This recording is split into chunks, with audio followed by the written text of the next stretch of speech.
Hello ಸ್ನೇಹಿತರೆ, ನಮಸ್ಕಾರ. Welcome to SPH diaries. ಇವತ್ತು ಈ ವಿಡಿಯೋದಲ್ಲಿ ನಿಮಗೆ ಸ್ಟಾಕ್ ಮಾರ್ಕೆಟ್ನಲ್ಲಿ ಕಡಿಮೆ ಅವಧಿಯಲ್ಲಿ ಹಣವನ್ನು ಗಳಿಸಲಿಕ್ಕೆ ತುಂಬಾ ಮುಖ್ಯವಾಗಿರುವ ಕ್ಯಾಂಡಲ್ಸ್ಟಿಕ್ಸ್ನ ಬಗ್ಗೆ ತಿಳಿಸ್ಕೊಡ್ತಾ ಇದ್ದೀನಿ. ಅದಕ್ಕಿಂತ ಮುಂಚೆ ನೀವಿನ್ನು ನಮ್ಮ ಚಾನಲ್ ಸಬ್ಸ್ಕ್ರೈಬ್ ಮಾಡ್ಕೊಂಡಿಲ್ಲ ಅಂದರೆ ಚಾನಲ್ನ ಸಬ್ಸ್ಕ್ರೈಬ್ ಮಾಡಿ, ಹಾಗೆ ಪಕ್ಕದಲ್ಲಿ ಕಾಣುವಂತಹ ಬೆಲ್ ಬಟನ್ ಪ್ರೆಸ್ ಮಾಡಿ. ನೀವು ಸ್ಟಾಕ್ ಮಾರ್ಕೆಟ್ನಲ್ಲಿ 3, 5, 10 ವರ್ಷ ಹೀಗೆ ದೀರ್ಘ ಅವಧಿಗೆ ಇನ್ವೆಸ್ಟ್ ಮಾಡುವವರಾಗಿದ್ದರೆ ನಿಮಗೆ ಈ ವಿಡಿಯೋ ಅಷ್ಟೇನು ಯೂಸ್ಫುಲ್ ಆಗಿರಲ್ಲ. ಆದರೆ ನೀವು intraday trading, F&O trading, swing trading, short term trading ಹೀಗೆ ಸಣ್ಣ ಅವಧಿಗೆ ಇನ್ವೆಸ್ಟ್ ಮಾಡಿ ಹಣ ಗಳಿಸಬೇಕು ಅಂತ ಆಸೆ ಇದ್ದರೆ ಈ ಕ್ಯಾಂಡಲ್ಸ್ಟಿಕ್ ಬಗ್ಗೆ ಮಾಡುವ ವಿಡಿಯೋಗಳು ನಿಮಗೆ ತುಂಬಾ ಯೂಸ್ಫುಲ್ ಆಗುತ್ತೆ.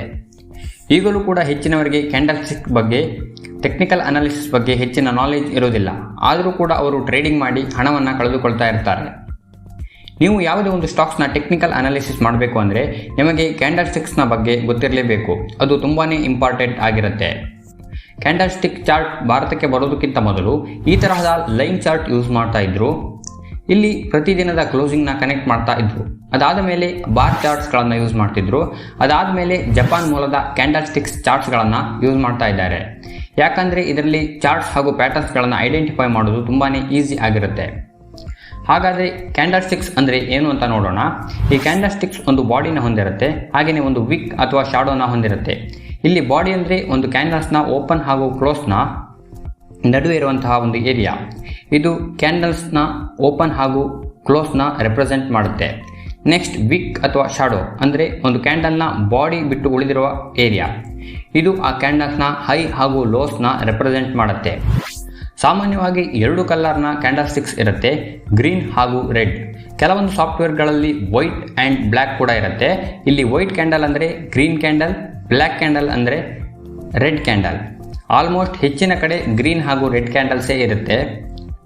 ಇಲ್ಲಿ ಗ್ರೀನ್ ಕ್ಯಾಂಡಲ್ ಬುಲ್ಲಿಶ್ ಅಂದರೆ ಅಪ್ವರ್ಡ್ ಮೂಮೆಂಟ್ನ ಇಂಡಿಕೇಟ್ ಮಾಡುತ್ತೆ.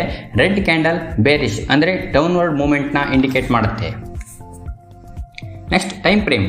ನೀವು ಇಲ್ಲಿ 1 minute, 3 minute, 5 minutes, 10 minutes, 15 minutes, 30 minutes, 1 hour, 4 hour, 1 day, 1 week, 1 month ಹೀಗೆ ಯಾವುದೇ ಟೈಮ್ ಫ್ರೇಮ್ನ ಸೆಲೆಕ್ಟ್ ಮಾಡ್ಕೋಬಹುದು. ನೀವೇನಾದರೂ 1 ಡೇ ಟೈಮ್ ಫ್ರೇಮ್ ಆಯ್ಕೆ ಮಾಡಿಕೊಂಡ್ರೆ ಆ ಒಂದು ದಿನದ ಓಪನ್, ಕ್ಲೋಸ್, ಹೈ ಮತ್ತು ಲೋಸ್ನ ರೆಪ್ರೆಸೆಂಟ್ ಮಾಡುತ್ತೆ. ನೆಕ್ಸ್ಟ್ ಕ್ಯಾಂಡಲ್ಸ್ ಹೇಗೆ ಫಾರ್ಮ್ ಆಗುತ್ತೆ ಅಂತ ನೋಡೋಣ.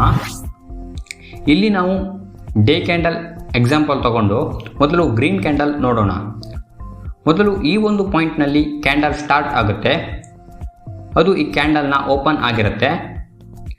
ನಂತರ ಬೈ ಹಾಗೂ ಸೆಲ್ ಆಗ್ತಾ ಇರುತ್ತೆ.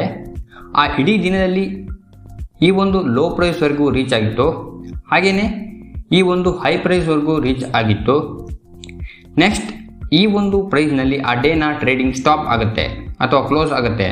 ಅದನ್ನು ನಾವು ಆ ಕ್ಯಾಂಡಲ್ನ ಕ್ಲೋಸ್ ಅಂತ ಕರಿತೀವಿ. ನೆಕ್ಸ್ಟ್ ರೆಡ್ ಕ್ಯಾಂಡಲ್ ನೋಡೋದಾದರೆ ಅಲ್ಲೂ ಕೂಡ ಆಲ್ಮೋಸ್ಟ್ ಸೇಮ್ ಇರುತ್ತೆ.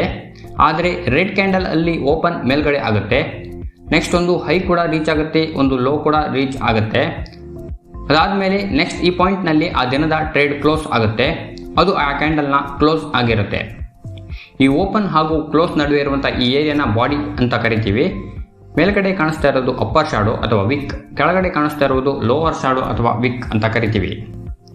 ನೀವೇನಾದರೂ ಕ್ಯಾಂಡಲ್ಸ್ಟಿಕ್ಸ್ ಯೂಸ್ ಮಾಡಿಕೊಂಡು ಇಂಡಿಕೇಟರ್ಸ್ ಯೂಸ್ ಮಾಡಿ ಅಥವಾ ಪ್ರೈಸ್ ಆಕ್ಷನ್ ಸ್ಟ್ರಾಟಜಿ ಯೂಸ್ ಮಾಡಿ ಅಥವಾ ಇನ್ಯಾವುದೋ ಸ್ಟ್ರಾಟಜಿನ ಯೂಸ್ ಮಾಡಿಕೊಂಡು ಟ್ರೇಡಿಂಗ್ ಮಾಡ್ತಾ ಇದ್ದರೆ ನೀವು ಬೈಯಿಂಗ್ ಅಥವಾ ಸೆಲ್ಲಿಂಗ್ ಆಪರ್ಚುನಿಟಿಗೆ ಒಂದು ಕನ್ಫರ್ಮೇಷನ್ ಕ್ಯಾಂಡಲ್ ಚೆಕ್ ಮಾಡ್ತೀರಾ. ಆ ಕ್ಯಾಂಡಲ್ನಲ್ಲಿ ನೀವು ಹೇಗೆ ಬೈ ಮಾಡೋದು ಅಂತ ನೋಡೋದಾದರೆ, ನೀವು ಬೈ ಮಾಡೋದಿದ್ದರೆ ಆ ಕ್ಯಾಂಡಲ್ನ ಹೈಗಿಂತ ಸ್ವಲ್ಪ ಮೇಲೆ ಬೈ ಮಾಡಿ, ಬೈ ಅಬೌವ್ ದ ಹೈ. ಆ ಕ್ಯಾಂಡಲ್ನ ಲೋಗಿಂತ ಸ್ವಲ್ಪ ಕೆಳಗೆ ಸ್ಟಾಪ್ ಲಾಸ್ ಆ್ಯಡ್ ಮಾಡಿ, stop loss below the low. ನೀವು ಮೊದಲೇ ಸೆಲ್ ಮಾಡೋದಿದ್ದರೆ stop loss above the high. ಸಾಮಾನ್ಯವಾಗಿ ಈ ರೀತಿಯಾಗಿ ಬೈ ಹಾಗೂ ಸೆಲ್ ಸ್ಟಾಪ್ ಲಾಸ್ ಆ್ಯಡ್ ಮಾಡ್ತಾರೆ. ಮುಂದಿನ ವಿಡಿಯೋದಲ್ಲಿ ಒಂದು ಸ್ಟಾಕ್ನ ಯಾವಾಗ ಬೈ ಮಾಡಬೇಕು, ಹಾಗೆಯೇ ಯಾವಾಗ ಸೆಲ್ ಮಾಡಬೇಕು, ಯಾವೆಲ್ಲ ಕ್ಯಾಂಡಲ್ಸ್ಟಿಕ್ಸ್ ಪ್ಯಾಟರ್ನ್ಸ್ಗಳಿವೆ, ಹ್ಯಾಮರ್, ಮಾರ್ನಿಂಗ್ ಸ್ಟಾರ್, ಎಂಗಲ್ಫಿಂಗ್, ಮಾರುಬೂಜು ಅಂದರೆ ಏನು, ಯಾವ ಕ್ಯಾಂಡಲ್ ಬಂದಾಗ ಬೈ ಮಾಡಬೇಕು, ಯಾವ ಕ್ಯಾಂಡಲ್ಸ್ ಬಂದಾಗ ಸೆಲ್ ಮಾಡಬೇಕು, ಯಾವ ಕ್ಯಾಂಡಲ್ ಯಾವ ಪ್ಲೇಸ್ ಅಲ್ಲಿ ಬರಬೇಕು, ಹೀಗೆ ತುಂಬ ವಿಷಯಗಳನ್ನು ತಿಳಿಸಿಕೊಡ್ತೀನಿ. ಆ ವಿಡಿಯೋ ನಿಮಗೆ ತುಂಬಾ ಇಂಪಾರ್ಟೆಂಟ್ ಆಗಿರುತ್ತೆ. ನೆಕ್ಸ್ಟ್ ಸಂಡೇ ಈ ವಿಡಿಯೋನ ಕೂಡ ಅಪ್ಲೋಡ್ ಮಾಡ್ತೀನಿ.